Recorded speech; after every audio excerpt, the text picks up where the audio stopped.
Olá, meus irmãos, minhas irmãs, ouvintes do canal Obed Ferreira, Estudos Bíblicos. Estamos mais um dia na presença de Deus, na presença do nosso Senhor e Salvador Jesus Cristo, conduzido pelo Santo Divino Espírito de Deus. E desta forma entramos na presença de vocês, para congratularmos e dizer que este é mais um dia que fez o Senhor.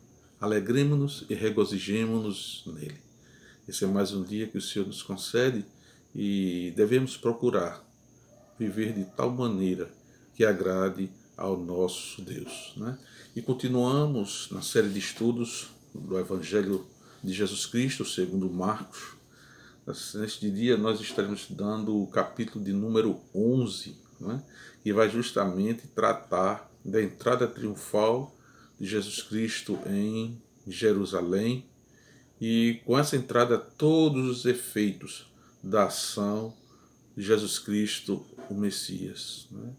Na lição anterior nós falamos, nós apresentamos uma tabela em que nela nós vemos assim, o tempo usado por Jesus Cristo para desenvolver o seu ministério ali na Galileia. E hoje, com a entrada de Jesus Cristo em Jerusalém, inicia-se uma segunda etapa, uma nova etapa na vida do ministério da vida de Jesus Cristo. E a gente destacaria que o tempo que Jesus Cristo usou ali no seu ministério na Galileia o respaldou para que ele pudesse chegar a Jerusalém e fazer aquela entrada triunfal digna de o rei. Os seus súditos o saudando ali. E agora, com essa entrada, nós vamos ver agora uma outra quantificação em relação ao tempo ministerial de Jesus Cristo. Em Mateus ele destaca que o tempo que Jesus Cristo vai usar seu ministério agora em Jerusalém equivale a 28% do tempo total do seu ministério. Marcos registra 37%, Lucas 25% e João 48%. Ou seja, em João, onde ele apresenta Jesus Cristo Deus, apesar de homem, então ele apresenta que metade das atividades do ministério de Jesus Cristo foi feito na Galileia e a outra metade agora em Jerusalém. Ou seja, ele chegou em Jerusalém com a autoridade e o respaldo de um rei, reivindicando para si a posse do templo de Jerusalém. E isso é interessante a gente perceber essa disposição, esse cuidado em Jesus Cristo com o seu ministério, em todos os aspectos do seu ministério. Jesus Cristo ele entra em Jerusalém com autoridade respaldada no ministério desenvolvido ali na Galileia. Isso nós encontramos no capítulo 11, versículos de 1 a 6, a análise desse texto. E muitas vezes eu recomendo que antes de você estudar, antes de você acompanhar esses vídeos, mantenha a sua Bíblia aberta ali no texto indicado, para que assim você possa realmente acompanhar, ter um proveito melhor dessas reflexões que nós fazemos. O comentarista William Baker, ele argumenta que naquele dia da entrada de Jesus Cristo em Jerusalém, ele reivindica para si o título de rei. No entanto, porém, contudo, um reino de paz. Lembrando mais uma vez que os judeus esperavam um Messias político, guerreiro, por ser da descendência do rei Davi. Esse rei, sucessor do rei Davi, viria com espada para livrar Israel do jugo do Império Romano, o domínio naquela ocasião. Então a gente percebe que o ministério de Jesus Cristo foi desenvolvido na Galileia, o que lhe respaldou para a sua chegada em Jerusalém. Então o primeiro ponto que a gente vê foi realmente a forma como os seus súditos, os seus fiéis, o receberam justamente na entrada da cidade de Jerusalém. O segundo ponto a destacar foi justamente a recepção digna de um rei. No versículo 11 deste capítulo, nos mostra, né, Jesus Cristo falando, né, o narrador falando, tendo observado tudo. E isso indica que tudo estava sob o seu controle, sob o controle de Deus. Né? Eu fico feliz, né, quando alguns irmãos em textos, diante de situações difíceis da vida, né, eles colocam lá, Deus no controle, Deus no controle de tudo. E essa entrada triunfal e como uma das primeiras direções de alguém que chega, de um rei que chega para assumir, para reivindicar, né, a posse do seu reino, a posse da sua terra, a gente vê que Jesus ele não foi pego de surpresa, ele estava no controle efetivamente, né?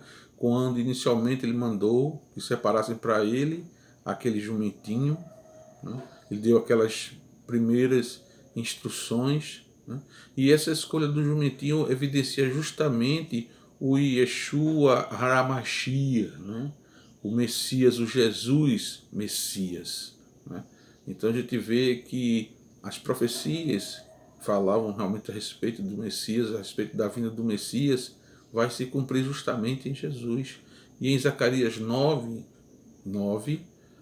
diz: Alegra-te muito, ó filha de Sião, exulta, ó filha de Jerusalém, o teu rei vem a ti, ele é justo e traz a salvação, ele é humilde e vem montado num jumentinho, filho de jumenta.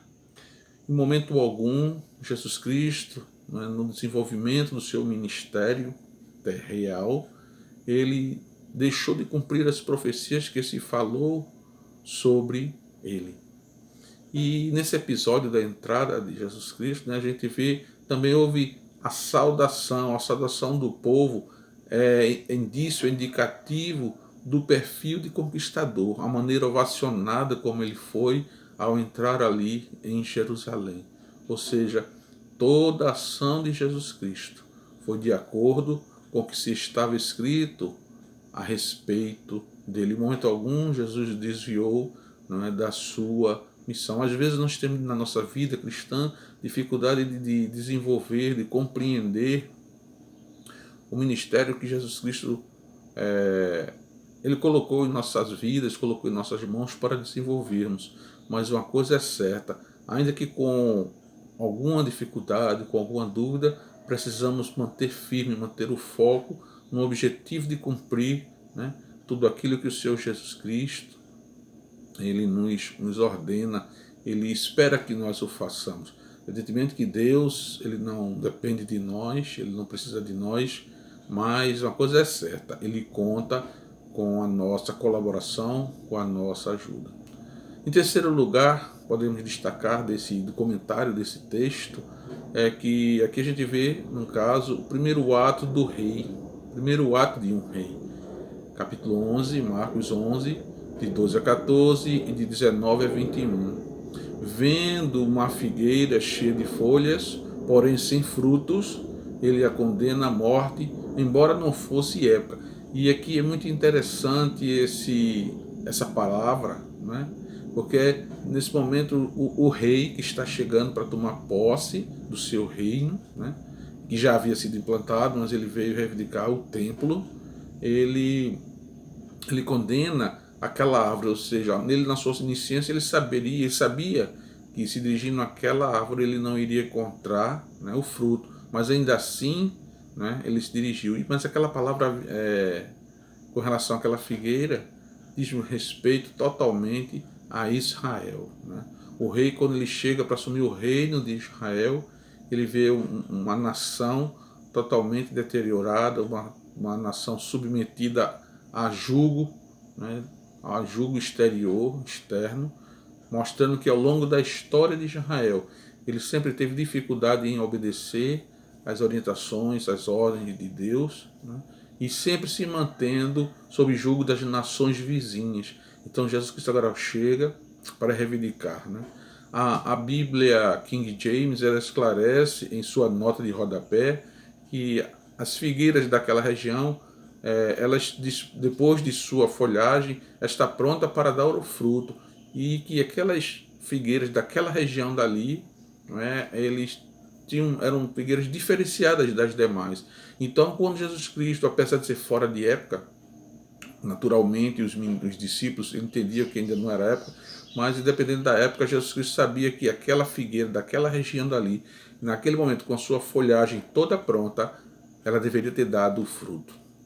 Ele chega em Israel, Israel com toda a orientação de Deus, do Pai, né, com todas as instruções de Moisés, de Abraão, de Isaac e de Jacó. Ainda assim Israel não conseguia dar o fruto esperado, né? Então o Senhor Jesus naquele momento ele dá uma sentença muito forte, né? E essas figueiras daquela região, elas deveriam estar prontas já com sua folhagem, já com seus frutos, né? Porque isso está escrito lá em Oséias capítulo 9, versículo 10, que vai falar justamente da figueira. Então não foi por acaso, né, o juízo que Jesus Cristo derramou sobre aquela figueira como sendo um ato simbólico. Evidentemente que Jesus Cristo não fez aquilo com todas as figueiras da região, mas especificamente com aquela dali, justamente para mostrar o que estava acontecendo naquele momento com Israel. Então é por isso que eu digo que foi assim, um primeiro ato administrativo do rei Jesus. O quarto ponto que destacamos desse texto, né, é que o processo seria um processo de reintegração de posse, né? Nós poderíamos já entender que aqui seria um ato humano, um ato social, um ato legislativo, administrativo, já iniciado ali por Jesus, né? Ou seja, um processo de reintegração de posse. Marcos 11, de 15 a 18. Ou seja, ao combater a profanação do templo, Jesus reivindica e restaura, que foi profetizado por Isaías, capítulo 56, versículo 7. Além da profanação, se fazia a exploração dos peregrinos, aqueles que vinham de longe para oferecer seu sacrifício ali, os comerciantes daquela região, com a anuência, com a aquiescência, né, dos líderes religiosos, né, dos fariseus. Eles exploravam na cara dura, né, aqueles peregrinos que vinham de longe com seus recursos escassos, e ainda assim eles fazendo aquele comércio religioso, aquele comércio espiritual, ou seja, o espírito ambicioso com que vendiam, ambiciosos que compravam, né, aqueles que eram enganados, que eram justamente pessoas de boa fé. Ou seja, os ambiciosos que vendiam, os ambiciosos que compravam e os necessitados daquela região. Então, ao ver aquele comércio, Jesus Cristo entra ali no templo e ele quebra tudo, ele esbraveja e acusa, né, aquelas pessoas ali de ladrões, de salteadores que ocuparam, que profanaram a casa de Deus. Estava profetizado lá que a minha casa será casa de oração. Mas naquele momento da história do povo de Israel, o templo estava sendo, ou continuava sendo profanado. Como nos dias de hoje nós vemos o comércio da fé. Aqueles que vendem por ambição, aqueles que compram por interesse, mas também vemos aqueles de boa fé que procuram o templo, né, para oferecer a Deus, ao seu Deus, um culto relevante. Em quinto lugar, o poder da fé. Marcos, capítulo 11, versículos de 22 a 26. Aqui queremos enfatizar a fé bíblica que não tem a ver com superstições, com pensamentos positivos, com crendices. Aqui é a fé firmada, não é, na palavra de Deus. Há um grupo de música, né, no Brasil chamado de Paralamas do Sucesso, que ele tem uma música em que diz: só não se sabe fé em quê? A arte de viver da fé. Só não se sabe fé em quê? Né? E aí refletindo a percepção de fé que as pessoas dos nossos dias têm, né? Tanta fé, só não se sabe em quê.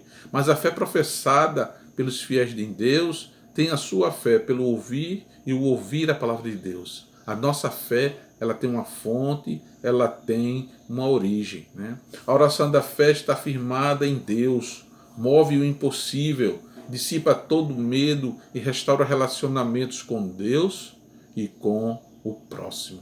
Então nós vemos aqui o poder da fé, a fé genuína, oriunda de um Deus todo-poderoso e de um coração quebrantado e contrito. Em sexto lugar, nós destacamos que Jesus Cristo ele defende a sua autoridade. Quando Jesus Cristo é levado diante do Sinédrio, ele vai defender ali a sua autoridade, em que um grupo de homens, uma comissão acusatória coloca dele e faz o questionamento de onde vem essa autoridade de Jesus Cristo. Ele responde com outra pergunta. O batismo de João era do céu ou dos homens? No versículo 30 está lá registrado. E aqueles homens eles pararam para pensar e disseram, não, se nós dissermos que é do céu, ele vai dizer, por que vocês não obedeceram, não observaram? Se dissermos que é de homem, nós vamos contra o povo, porque afinal de contas o povo entendia que João, o Batista, ele era profeta de Deus. Então Jesus Cristo deixou naquela saia justa ali, naquele momento. E sem dar a resposta, também não obtiveram a resposta que eles haviam feito inicialmente a Jesus. Em Mateus 28, 18, nós vamos ver o Senhor Jesus Cristo declarar que toda autoridade, todo poder me foi dado no céu e na terra.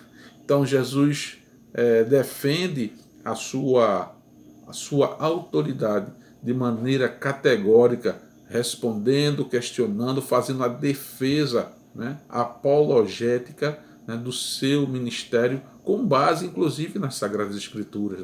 Jesus Cristo desenvolveu e ele defendeu a sua autoridade dentro do próprio Satanás, que usando dos textos bíblicos, dos textos das Sagradas Escrituras, mas também com esse mesmo texto, Jesus Cristo responde, defende a sua autoridade espiritual. Por fim, eu gostaria de fazer pelo menos 3 considerações finais a respeito dessa reflexão que nós fazemos na manhã deste dia.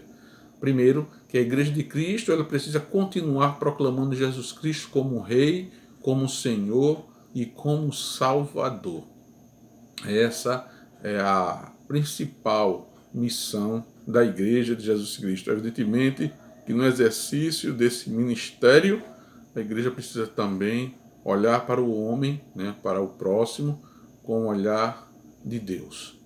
Suprir as suas diversas necessidades, mas também confrontando o homem com a necessidade de que ele precisa se regenerar, precisa se reintegrar dentro do reino de Deus para o qual Deus criou todo o homem. O ministério da reconciliação está sobre os ombros da igreja, na pessoa de cada um dos crentes, cada um dos cristãos. Fazer a defesa da fé, uma igreja apologeta, uma igreja que defende a verdadeira interpretação dos textos das Sagradas Escrituras, porque se a igreja não fizer assim, ela vai incorrer em sanções recebidas diante do próprio Deus. E, acima de tudo, com isso, produzir frutos dignos do reino. E é justamente para quando Jesus nos solicitar, o Senhor nos solicitar, nós sermos figueiras frutíferas, para que Ele possa colher de nós aquilo que lhe agrada. Que nossas vidas estejam respaldadas na palavra de Deus, seguindo o ministério do nosso Senhor Salvador Jesus Cristo até o dia da sua vinda, quando Ele voltará para recolher de cada figueira os frutos que lhe agrada. Que nós estejamos com nossas mãos prontos para oferecer em sacrifício vivo, santo e agradável a Deus, que é o nosso culto racional, o nosso culto com entendimento, para que assim o Rei Jesus, ele possa levar para si, levar para a presença do Pai, todo o seu reino com seus súditos fiéis, porque Jesus é o Rei de paz. Curvemos nossas cabeças e oremos neste momento. Senhor Jesus Cristo, Deus amado, neste dia, Senhor, nós estamos novamente na Tua presença com alegria, Senhor, agradecidos em nossos corações, porque Tu nos dá, ó Pai, mais a oportunidade de um dia para vivermos na Tua presença e fazer a Tua vontade, ó Pai. Sei, ó Pai, que é difícil, que a carne conspira contra o Espírito, mas firmado, ó Pai, na Tua palavra, ao ouvir a Tua voz, nós estejamos, Senhor, prontos para Te servir. Nós estejamos prontos, ó Pai, para oferecer-Te o fruto da nossa fé, o fruto da nossa comunhão contigo, ó Pai. E que desses frutos, ó Pai, Tu se alegres, desse fruto, Pai, desse trabalho, desta vida, ó Pai, pessoas também possam ser reconciliadas contigo. Ajuda-nos, pois, a seguir a nossa vida. Aquilo que nós não podemos fazer, ó Senhor, nós te suplicamos, ó Pai, a Tua ajuda. Mas aquilo que depende de nós, ó Pai, que nós façamos com alegria, com firmeza, com ousadia, ainda que com dor, ó Pai, nós estejamos dispostos a Te servir e oferecer o fruto de um coração quebrantado, um coração arrependido. Fica, pois, conosco durante o transcorrer deste dia, desta semana que se inicia, para a honra e glória do Teu santo nome. É isso, Pai, que nós Te pedimos e Te agradecemos. Em nome de Jesus Cristo, Teu Filho amado, aquele que vive e reina hoje para todos sempre. Amém. Pronto, meus irmãos, minhas irmãs, meus amigos, chegamos ao final, né, de mais um estudo bíblico, né, estudo da Palavra de Deus. Pedindo a Deus que Ele nos permita, né, no próximo domingo, nós estarmos novamente com vocês, né, compartilhando da palavra. Como eu disse, né, acione lá o sininho, né, se inscreva no nosso canal. Quantas pessoas compartilham conosco desses estudos, desses vídeos, mas ainda não se inscreveu no canal. Compartilhe, envie esses vídeos, envie realmente o link, não é, deste canal, né, que é um veículo de transmissão, de proclamação da palavra de Deus, uma ferramenta que Deus colocou na minha mão, no meu coração, e eu gostaria e tenho procurado compartilhar com vocês. Portanto, fiquem todos na paz do nosso Deus, tenham um bom dia, uma boa semana, né? Vá à igreja, preste seu culto a Deus, ouça o que Ele tem falado para você, compartilhe da comunhão com seus irmãos, se alegre em ver ali na casa dos seus irmãos, que você possa dizer: alegrei-me quando me disseram, vamos à casa do nosso Deus, como assim bem falou o rei Davi, né? E todos fiquem na paz do Senhor e até o próximo domingo. Tchau.